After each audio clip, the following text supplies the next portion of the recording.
أعوذ بالله من الشيطان الرجيم بسم الله الرحمن الرحيم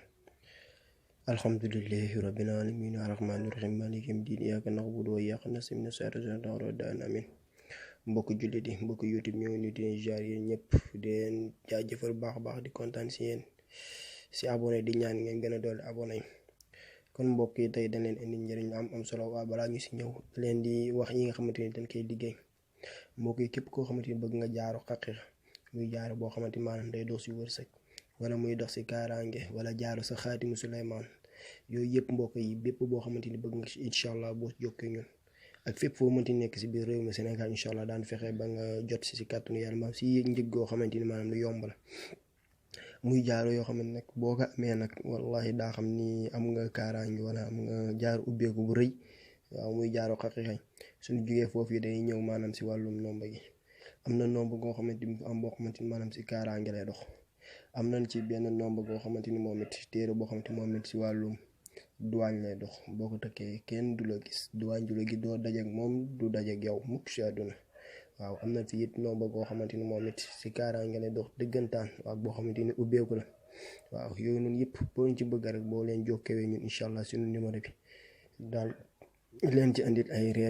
leeral yu wér incha allah ak fépp foo nekk si biir Sénégal incha allah si kàttanu yàlla boo jokkee ñun rek daan ci andi ay leeral waaw kon nag mbokk yi dañuy jàll si li nga xamante ni mooy fan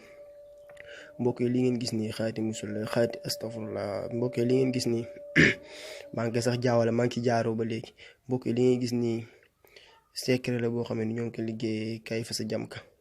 Kayfa sa Jamka di tur boo xam ne tur bu am solo la si wàllum nopp si wàllum xëcc si wàllum lépp loo gis rek Kayfa sa Jamka moom moo ci mën léegi nag ñu indil leen si benn yoon boo xamante ni si wàllu xaatim la musalas nan ko dagg gis ngeen Kayfa sa Jamka bi ñëwee ba si miim bi dana ubbi miim bi def si musalas boobu noonu ñu si def xaatim musalas léegi mbokk yi ni nga ko gisee nii nii nga koy bindee waaye boo ko bindee pare gis nga miim bi tëjunu ko mi ngi si wetu jaabi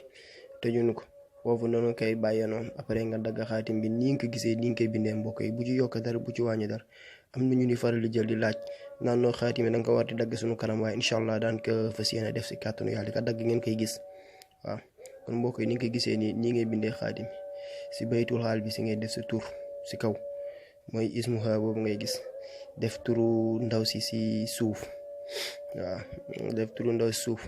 wala it bu la neexee mën ko def benn kase bañ ko def ñaar nga jël turu ndaw si rek mbokk mi nga jël ko def ko ci digg bi après nga tëj xaatim bi soo paree nga julli ñaari raak jàpp set nga julli ñaari raaka benn raaka yaa ngi def faatixatu kitaab ak inna anzalnaahu fi laylatul qadr yaa ngi koy def 70 fois beneen raaka nga def faatixa ak inna axtaynaakal kawsar soo paree nga jël sa kurus nga zikkar astaghfirullah téeméer salaatu ala nabi téeméer après nga def Kayfa sa Jamka 1173 moom ngay def Kayfa sa Jamka soo paree nga def salaatu ala nabi téeméer nga baamtu ko ba muy ñetti fan incha allah xaatim bi nag si xaaliway weñ nga koy bind si aliway weñ maanaam aliwa boo xamante ni feer lay doon nga bind ko teg ko ci taal incha allah booy zikkar mbokk yi lii boo ko defee koo ko def dina ñëw ba sa buntu koy ñëw fëgg la kon asalaamaaleykum wa rahmatullah